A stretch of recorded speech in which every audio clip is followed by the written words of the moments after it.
Hello. Welcome to Bedtime Stories. My name is Frank, and in this video I'll be reading for you one of my own stories. It is called Violet Readings. A man sits alone in his library, sipping on some brandy. The only light is from the fireplace. The man stares deeply into the fire as it crackles and dances. One arm is on top of the chair's armrest, and his elbow on the other as his fingers grasp the rim of his glass. He is in a trance, perhaps mesmerized by the seduction of the fire. But certainly, the fire wasn't the cause of his mental capacity.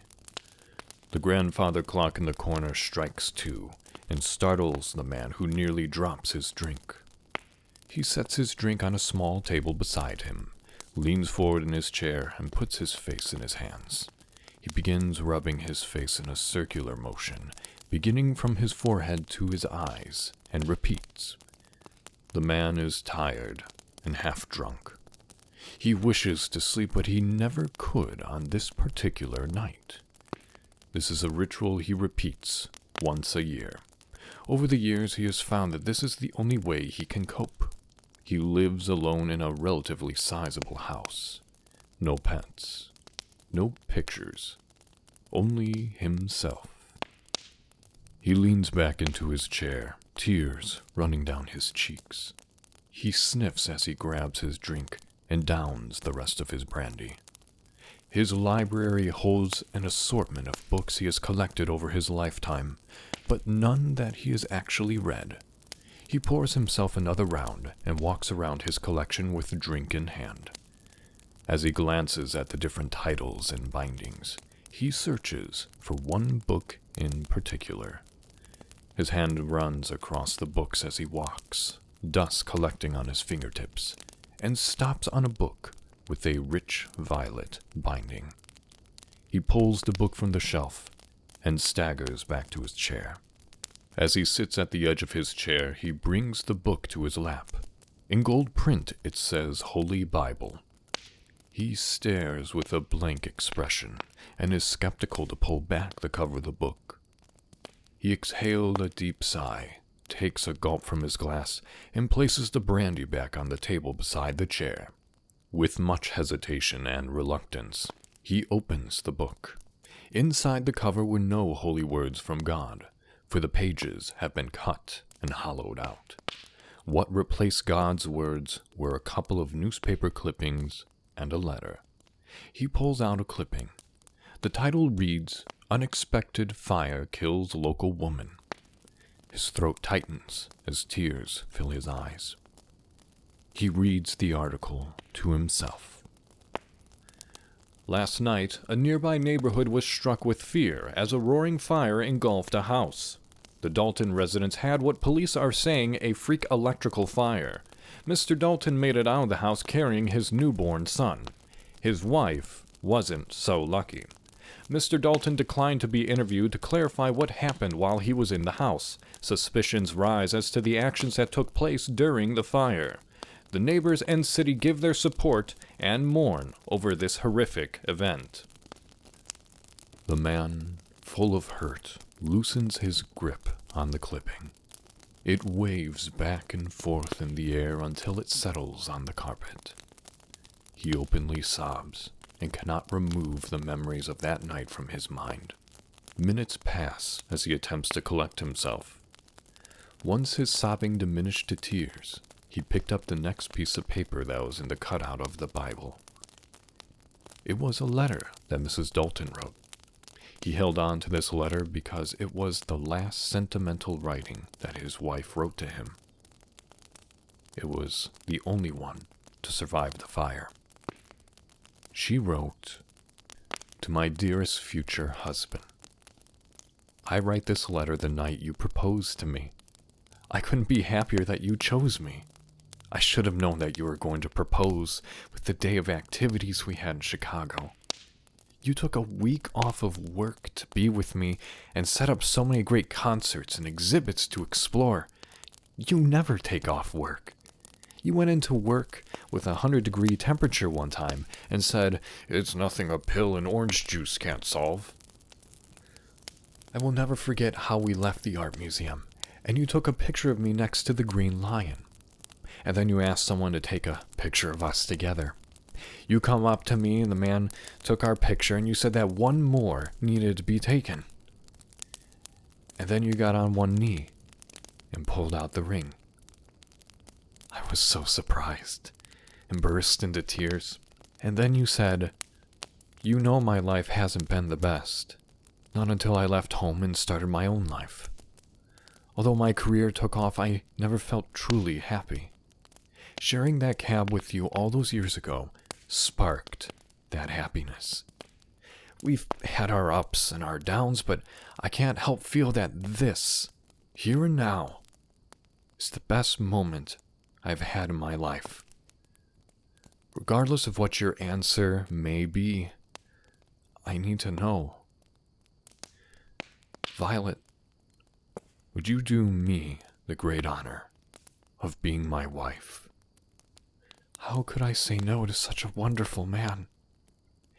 So as you read this now, at our reception on the day of our wedding, in front of all of our friends and family, I want you to know that I love you. I love you with all of my heart, my soul.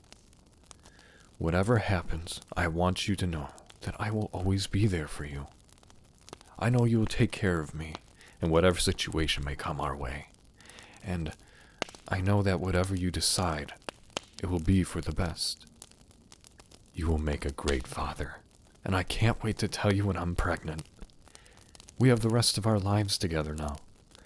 Let's keep it that way, and move forward with the highest hopes. I love you. Violet. This letter never made him feel better. The man picks up his glass and finishes his drink. As the tears continue to run down his face, he puts the letter from his wife aside and reads the last paper that is in the hollowed Bible. Another newspaper clipping entitled, "Dalton Fire Confession." He reads to himself.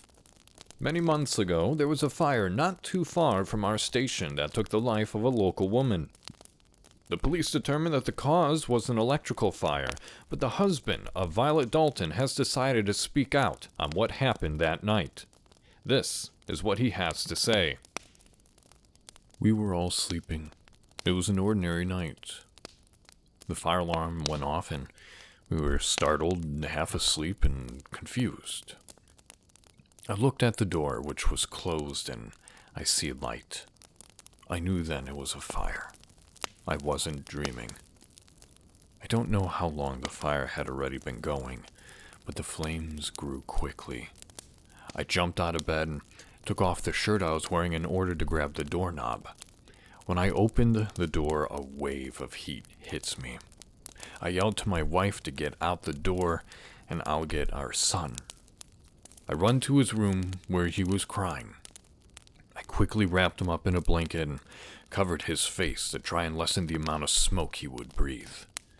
As I wrapped my son in his blanket, I heard a giant crash come from the downstairs.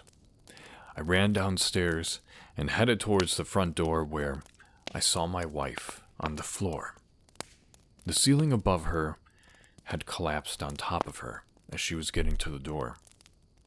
The furniture from the room above fell down and was blocking the front door. I ran to my wife where I noticed there was a head wound. I don't know what fell on her head, but she was still breathing. I look around and fire was everywhere. It was getting hotter, and the house was becoming more unstable with each second that passed. I looked towards the kitchen to see if I could get out the back door, but the kitchen was in flames. There was no chance. I decided to run to the next room, which was our dining room, took a chair, and threw it through the window with my one available arm that I had. I looked back to my wife and noticed flames were getting close to her. I try to run back, but the ceiling above me caved in, and our library fell. Partially lit books and shelves fell in the doorway to get to my wife. I tried to move the shelves with my free arm, and would move, but only slightly. I couldn't move it anymore. It was stuck, and began to light on fire. I was able to make a crack to look into the other room, and I see my wife, still unconscious, and her hair beginning to light on fire.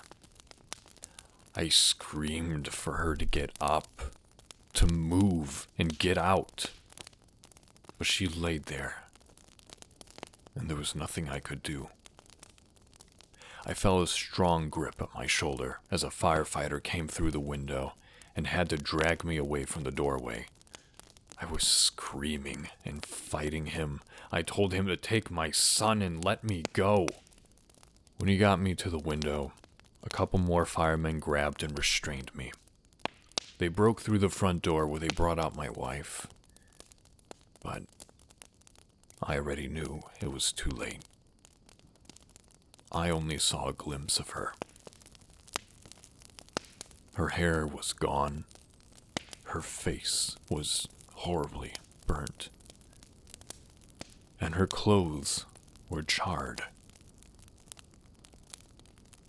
My love was forever lost.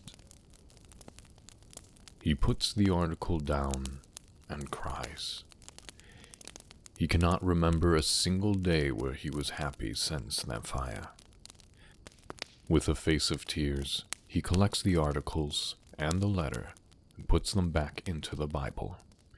He shuts the cover and tries to get up. He is so intoxicated that he wobbles on his feet and falls forward. The Bible falls out of his hand and lands in front of him. He looks up at it and grabs it with shaking hands. He then crawls towards the fire and sits in front of it. He stares into the fire. He looks at the Bible, kisses the top of the book, and casts it into the flames. The binding withers and curls. The once beautiful violet color turns into a fiery red and then to ash. As the fire consumed his last memories of his beloved wife, he reached next to the fire to find his stashed firearm, a 5-chambered magnum with only one bullet loaded. He knew the day would come. The only question was when. It has been 27 years since the night of the fire. His family abandoned him when they read the article of his confession. They believed that he didn't try hard enough to save her, or he should have never had her leave his side. An angel was lost that day, and it was your fault, his mother-in-law once told him. When his son was old enough to understand, he too felt the same. When he left for college, that was the last time he saw or heard from his son. No family, retired, and no friends. The only way to redeem himself and find peace was to reunite with his beloved wife. Every day he would ask where his wife was, if she's okay, and if she blames him. He imagines that she is in a house much like his, reading all the books that she loves with a glass of lemonade near her, leaning against a windowsill and having the sun be her light. She smiles and laughs at her book and looks up to see him watching her. He smiles and gives a little wave. She waves back with such happiness and hope in her eyes. She looks outside for a moment to watch the birds flutter by the window. She looks back and whispers, "I love you."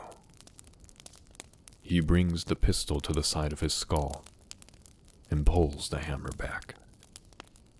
"I love you too," he whispers back and pulls the trigger. That was a reading of one of my original stories entitled Violet Readings. My name is Frank, and thank you for listening to this bedtime story.